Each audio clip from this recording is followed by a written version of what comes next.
রাষ্ট্রপতি নির্বাচন ও জাতীয় সাংবিধানিক কাউন্সিল এনসিসি সহ অন্যান্য অসমাপ্ত বিষয়ে আলোচনায় রাজনৈতিক দলগুলোর সঙ্গে আজ দ্বিতীয় দফার দ্বিতীয় দিনের বৈঠকে বসেছে জাতীয় ঐকমত্য কমিশন। রাজধানীর ফরেন সার্ভিস একাডেমিতে এই মুহূর্তে বক্তব্য রাখছেন অধ্যাপক আলী রিয়াজ। আমরা সরাসরি সেখানে যুক্ত হচ্ছে। পরের সপ্তাহের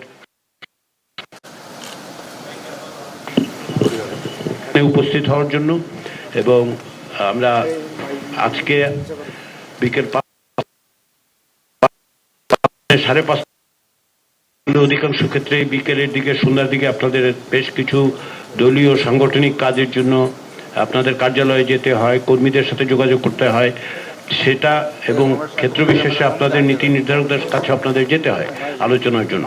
সেজন্য আমরা চেষ্টা করব পুনরুক্তি বাদ দিয়ে স্বল্প সময়ের মধ্যে আলোচনাগুলোকে গুছিয়ে তুলে যেন আমরা বিকেল 5টা বা 5:30টার মধ্যে আজকের আলোচনাটা সম্পন্ন করতে পারি। আবারও সবাইকে ধন্যবাদ এবং আমি আশা করি যে এখন আমাদের গণমাধ্যমের বন্ধুরা আমাদেরকে আলোচনায় প্রবেশ করার জন্য সাহায্য করবেন।